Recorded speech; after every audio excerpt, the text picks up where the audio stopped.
तुझ्या अपयशाची त्रासदायक गाथा आता संपणार आहे आणि तुला अपेक्षित यश हे प्राप्त होणार आहे. तुझ्या आयुष्याचं कायापालट करणारी ती गोष्ट तुला सांगतो, तेवढी तुला कळली की तुझ्या मनोकामना ह्या पूर्ण होतीलच बघ. फार वर्षांपूर्वीची गोष्ट आहे. एका शेतकऱ्याकडे 2 प्रकारच्या जमिनी होत्या. त्यात एका जमिनीत त्याने भात तर दुसऱ्या जमिनीत कापूस उगवण्याचं ठरवलं आणि तशी पेरणी सुद्धा केली. आणि आता आपण प्रचंड नफा मिळवणार या विचारात तो मग्न होता. पण खरं सांगू का, ना भाताची शेती धड झाली ना कापसाची. शेतकऱ्याला कळलंच नाही, तो दुःखी झाला.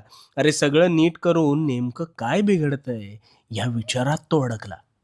मग एक दिवस शेतातून चालत असताना कापूस शेतीच्या काठावर जिथे चुकून भाताचे काही दाणे पडले होते ना, तिथे त्याला